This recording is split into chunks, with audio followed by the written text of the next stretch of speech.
Hello, today we will guide you through how to delete Google Meet account. Before we begin, it's important to understand that Google Meet is connected to your Google account. That means there usually isn't a separate Google Meet account to delete on its own.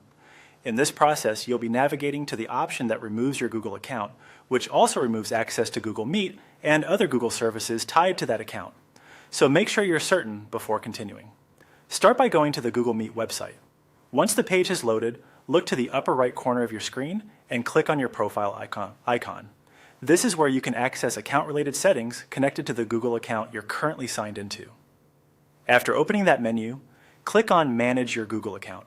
This will take you to the main account management area where Google organizes your personal information, security settings, privacy controls, and data options.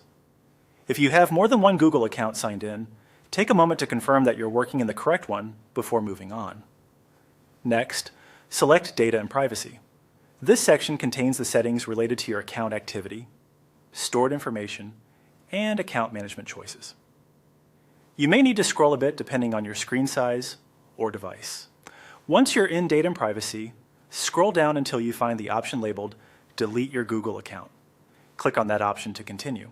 This is a major account action, so Google places it lower on the page and may include warnings or information about what will be removed. Read these details carefully so you understand the impact of deleting the account. After that, simply follow the on-screen instructions to continue. Google may ask you to confirm your identity by signing in again or completing a verification step. This is a normal security measure to make sure the account owner is authorizing the deletion. As you move through the prompts, review everything carefully before giving final confirmation. Deleting your Google account can affect email, files, calendar data, Meet access, and other connected services, so it's worth taking an extra moment to double check. And that's the process for deleting the Google account associated with Google Meet. Follow the prompts on your screen carefully, and you'll be able to complete the process securely.